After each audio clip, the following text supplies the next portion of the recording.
Hai sahabat Beni, siapa di sini yang pertama kali bakal nyoblos di pemilu tahun 2024 nanti?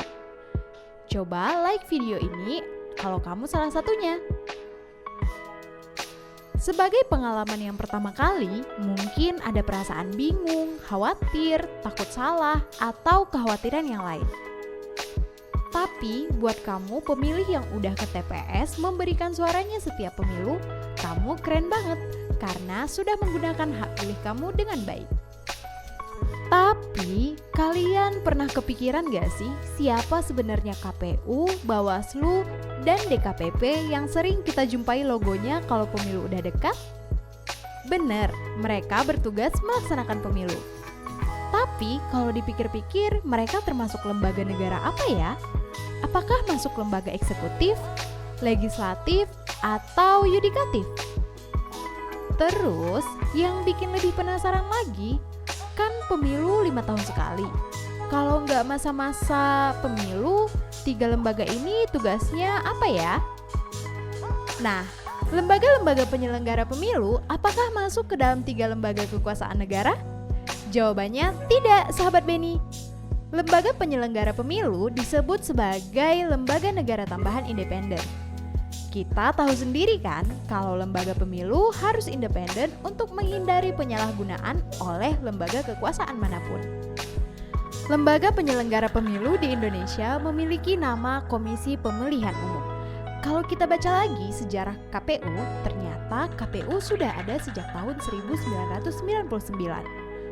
Tetapi ternyata setiap 5 tahun Presiden membentuk panitia tim seleksi calon anggota KPU untuk menentukan siapa saja yang dapat melaksanakan pemilu dengan baik sehingga bebas intervensi dari pihak manapun loh. Dalam melaksanakan pemilu, ternyata KPU nggak sendiri.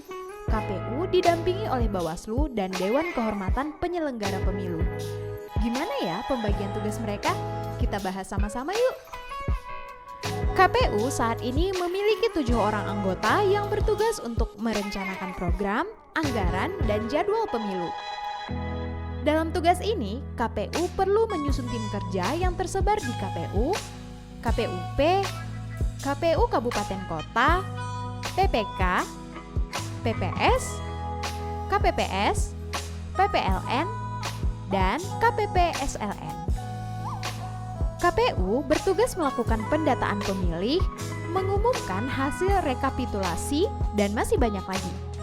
Tugas KPU selengkapnya dapat kamu baca dalam Undang-Undang Nomor 22 Tahun 2007 tentang penyelenggara pemilu, atau klik link di deskripsi video di bawah ya. Lalu, tugas Bawaslu dan DKPP apa ya? Badan Pengawas Pemilu seperti namanya bertugas mengawasi seluruh langkah yang lagi dikerjakan sama KPU.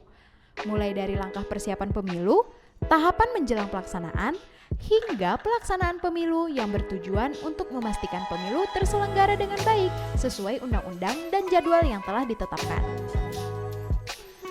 Nah, sebagai fungsi pengawas, Bawaslu juga bertugas menerima laporan kalau ada kejanggalan atau pelanggaran dalam pemilu. Kamu bisa melapor di pelaporan.bawaslu.go.id. Selain Bawaslu, juga ada Dewan Kehormatan Penyelenggara Pemilu.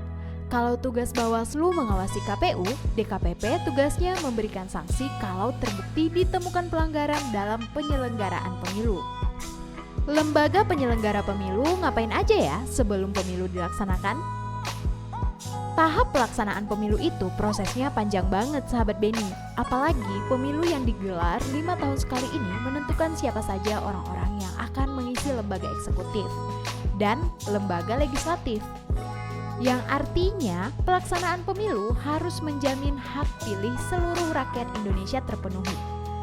Jadi sebelum pelaksanaan pemilu, Bawaslu, KPU, dan DKPP banyak melakukan persiapan dan koordinasi satu sama lain, bukan malah nggak kerja sama sekali ya.